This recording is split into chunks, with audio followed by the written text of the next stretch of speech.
হরিয়ানার এক ছোট গ্রাম। শীতের সকালের কুয়াশা তখনও পুরোপুরি কাটেনি। গ্রামের সরু কাঁচা রাস্তা ধরে স্কুল যাওয়ার কথা ছিল 9 বছরের একটি শিশুকন্যার, কিন্তু বই খাতা নয়। সেই শিশুকে এবার নিয়ে যেতে হচ্ছে হাসপাতালের গাইনোকোলজি ওয়ার্ডে, কারণ সে গর্ভবতী। ঘটনাটি সামনে আসতেই এলাকায় শোক ও ক্ষোভের ছায়া নেমে আসে। পরিবারের সদস্যরা প্রথমে বুঝতেই পারেননি শিশুটির শারীরিক পরিবর্তনের কারণ।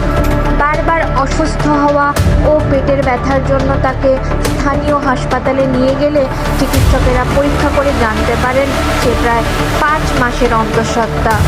এই তথ্য প্রকাশ পেতেই গ্রাম জুড়ে চাঞ্চল্য ছড়িয়ে পড়ে।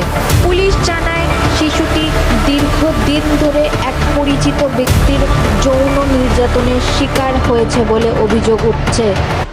শিশুর বয়স এতটাই কম যে সে স্পষ্টভাবে ঘটনার বর্ণনা দিতেও পারছিল না।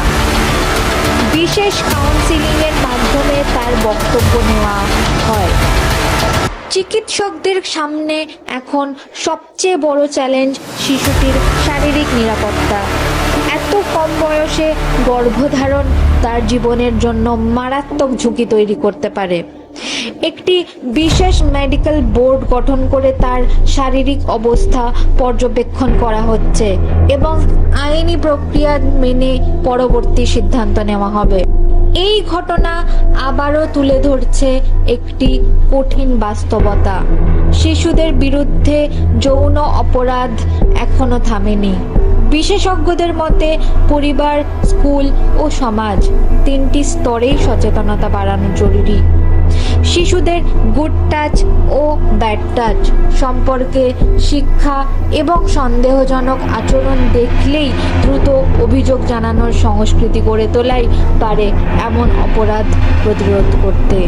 একটি শিশুর শৈশব কেড়ে নেওয়ার এই ঘটনা শুধু একটি গ্রামের নয়, পুরো সমাজের জন্য সতর্কবার্তা। কারণ নিরাপদ শৈশব নিশ্চিত করা শুধু আইন বা পুলিশের দায়িত্ব নয়, আমাদের সকলের।